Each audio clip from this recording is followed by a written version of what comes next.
सन्नाटे में खड़ी यह टेंट और बेतरतीब तरीके से लगी खाली पड़ी ये कुर्सियां एक बारगी खुशी के लम्हे की तरफ इशारा कर रही है।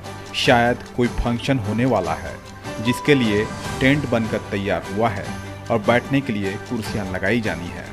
इधर महिलाओं की लगी भीड़ भी इसकी तरफदारी करती दिख रही है, मानो आज बड़ा जश्न मनने वाला है। लेकिन हकीकत की जमीन पर लौटें तो मौका खुशियों से सराबोर होने वाला ही था। नाच गाने और बैंड बाजा बजने की ही तैयारी थी, मगर ऐसा नहीं हो सका। सारी ख्वाहिशें मन में ही धरी की धरी रह गई, क्योंकि जिसकी शादी होने वाली थी उसने खुद की जिंदगी ही खत्म कर ली। ये दिल को दहलाने वाली घटना है देवघर के मधुपुर की, जहां शादी की खुशियां मातम में बदल गई। दूल्हे का सेहरा सजने से पहले खेलूदास फांसी के फंदे में झूल गया। खेलू की बारात बांका जिले के कटोरिया में जाने वाली थी, लेकिन इससे पहले ही उसने खौफनाक कदम उठा लिया।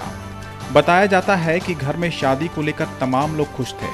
सारे रस्म पूरी रवायत के साथ निभाए जा रहे थे। अपनी शादी से एक दिन पहले ही वह रस्म निभाकर सोने चला गया था। उस वक्त कहीं से भी उसके चेहरे पर मायूसी या कोई मलाल नहीं दिख रहा था। सभी इससे अनजान भी थे।